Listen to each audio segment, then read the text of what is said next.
Hi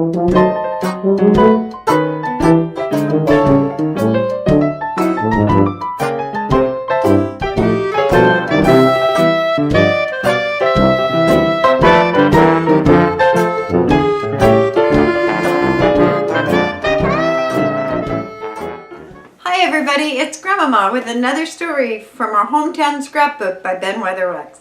Today's story, Weary Willie. Hello there. We've talked about characters, the colorful and interesting characters who've contributed to the background of our salty old harbor. We've run down the list of such swashbuckling promoter philanthropists as Edward C. Finch, to such a mysterious and seasonal figure as Michigan. We've mentioned some who were Grays Harbor's products and others who drifted here out of a world that was 1,000 miles different from their frontier settlement. But I doubt if any of that we have mentioned will exceed in color the interest Weary Willie Bain, who called Aberdeen home back in 1908. We're going to talk about Weary Willie tonight, and also a few other characters that some of you may recall. But first, we take time for our regular sponsor's message from Dick Crombie. Now, our first character that we find tonight in the scrapbook is not one that you'll see referred to in Hoquiam's old city directories.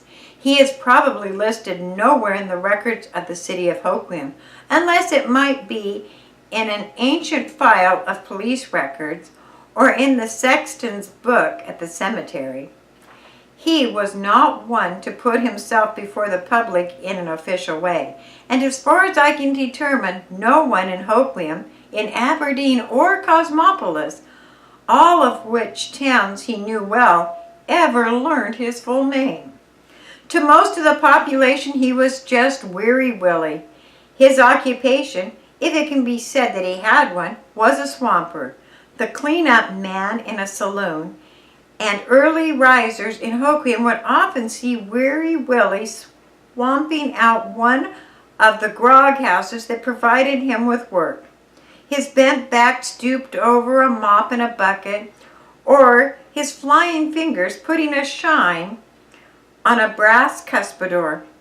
It would be safe to say that Weary Willie was a noted character in Hoquiam, which was his adopted town on the harbor.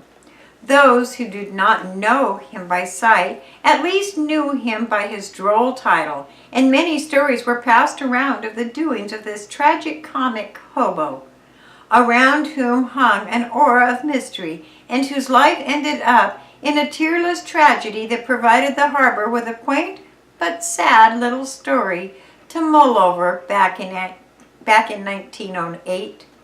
You see, Weary Willie had no one to whom he called a friend, that is, no human being. When he slouched along the streets in his ill-fitting clothes, there were those who stopped to talk to him, but it was to chuckle at his strangeness, to have a story to tell their boys. There were those who took pity on him and on this human misfit, and gave him a few hours of work to keep him fed and provide for monthly spending sprees.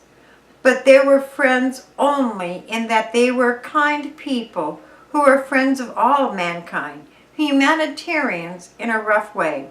And for that matter, it is doubtful if Willie wanted human companionship any more than he wanted a steady job. But Willie had a dog, a little dog, a terrier that followed him everywhere.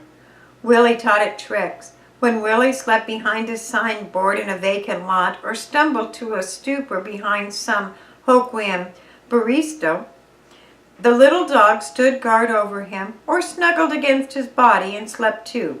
The story that people told about Willie, the man himself, gave its basis to a jumble of facts about his life. The story that they told was that Willie had been kidnapped when he was a lad and brought to this country from Australia. Somehow he had ended up in Tacoma and had been cared for by a family called Bain. Willie sometimes spoke of them, and when he had taken their name, having none of their own to claim, and if he was paid for his work with a check, that was rare indeed, or if his employer made a note in his journal regarding the dollars that he had spent in the saloon to swamp out, the name that was jotted down was Weary Willie Bain.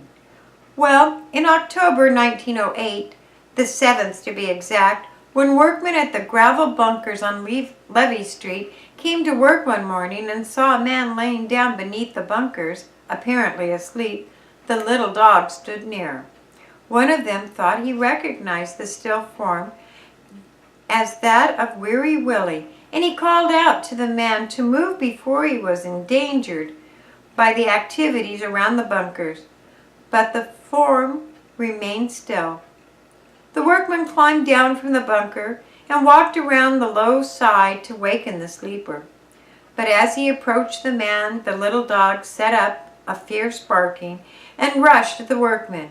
And only then did the workman notice that the throat and face of the form were covered with blood, and a knife was clutched in the quiet fingers. When the police were called, the police chief Oliver had made an examination from a distance.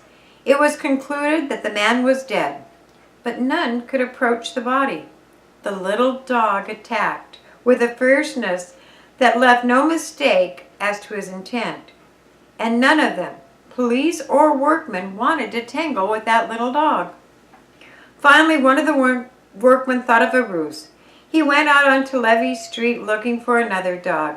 When he had located one and enticed it down to the bunker, the guardian of Weary Willie's body turned its attention to one of its own kind. It flew at the strange dog that set off down the street at a dash. But Willie's dog was distracted just long enough for the police to undertake to rush in and roll the body onto a stretcher, and when the little terrier returned, his master was gone. When they buried Willie, no mourners, no pallbearers, no service to speak of, just the minister, the undertaker that handled the county cases, that was all. The newspaper carried a story about Willie and his dog, and Hoquiam forgot him. That is, all but a very small portion of Hoquiam.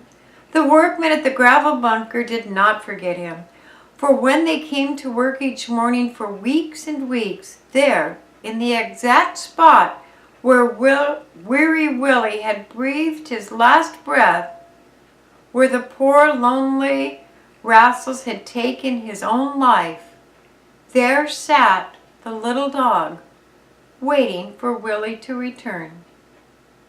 Oh, he finally gave up. No one kept a record of how long he kept vigil, but one morning he was gone. The last reminder of Weary Willie Bain disappeared from the streets of Hoquiam.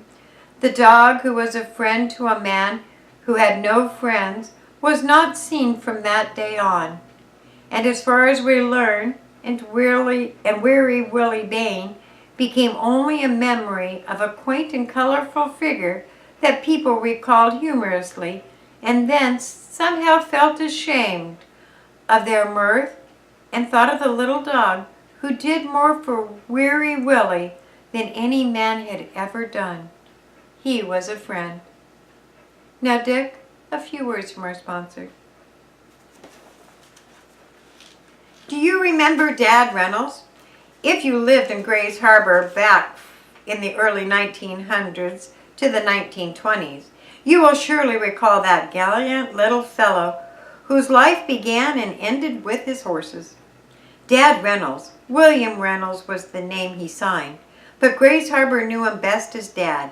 Dad Reynolds was born in Canada, but when he was old enough to strike out for himself, he crossed the line into the United States and settled in Kansas. His business and his hobby from the earliest days in the States was horses. He had been raised with them, he understood them, and in Kansas he became a horse trainer.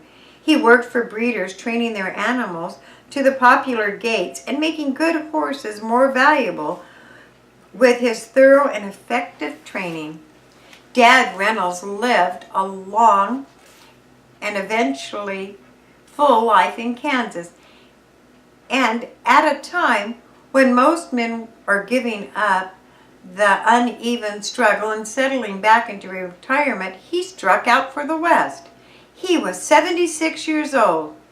He was not only coming out west, but he came to the far fringe of the frontier, down among the big trees, and arrived just before the Aberdeen fire.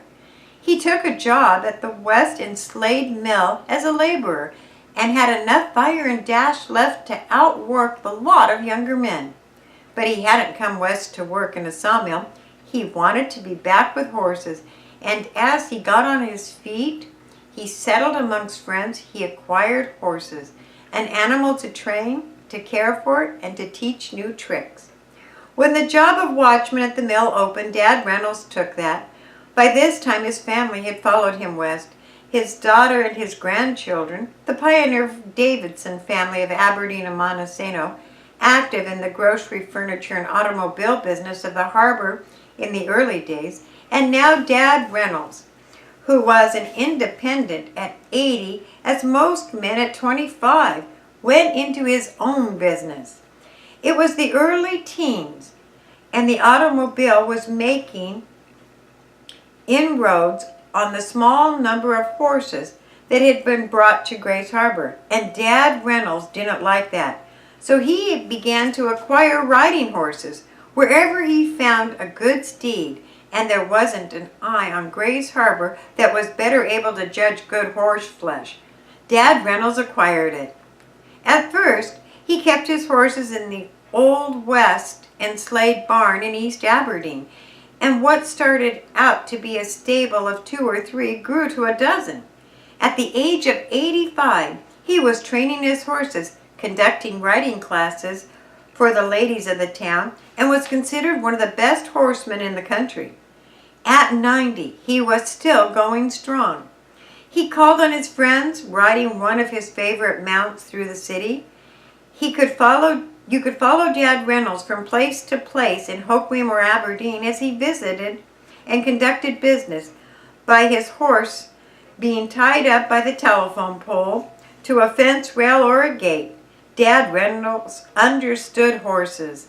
Kindness does it, he told the people. It soon became fashionable to rent a horse from Dad Reynolds and canter through the back trails of the city, and the town's social dames rode a dignified side saddle or daring astride their mounts. When a horse lover acquired a new animal, more often than not he had Dad Reynolds appraise the animal, to put him through his paces, and in some cases even handle the transaction, for there was some of the David harem in the harbor's leading horseman fancier. His stamina was amazing for a man of his age, and he was always happiest. At the age of 92, he was one of the proudest figures in the victory parade that marched through Aberdeen on the first Armistice Day. Astride his favorite horse, he bowed, waved his hat, and shouted to friends. As the animal went through its string of tricks, the town cheered at the marchers, the victory of America's arms and spirit of the day. It is doubtful if there was ever more famous horse on Grays Harbor than Dad Reynolds' long-legged bay. In fact, it was probably the only equal of Bob Lowry's famous trick horse Dan, a horse that is still spoken of amongst old-timers who recall Grays Harbor's saddle days of sawdust streets and planks. Well, as to all men, death finally came to Dad Reynolds, and at the time, I strongly suspect he was ready for it. He had long boasted that he had never had a sick day in his life, and then, in the autumn of 1925, he suffered a severe fall. His strength was amazing, but it ebbed slowly. And on the 15th of December 1925, when he was 99 years old and had been off his favorite horse for only a few weeks, death came to the man who loved horses more than people could understand. Dad Reynolds had had enough. The animals he had loved and spent a lifetime with crowded off to the streets and highways by automobiles. Society matrons were now learning to drive cars, and I strongly suspect that this grand old man was ready to go. And so disappeared from Grace Harbor one of those storybook figures who lent so much to our colorful past, another of those old-timers who have found an important place in this, our hometown scrapbook. Thanks for listening.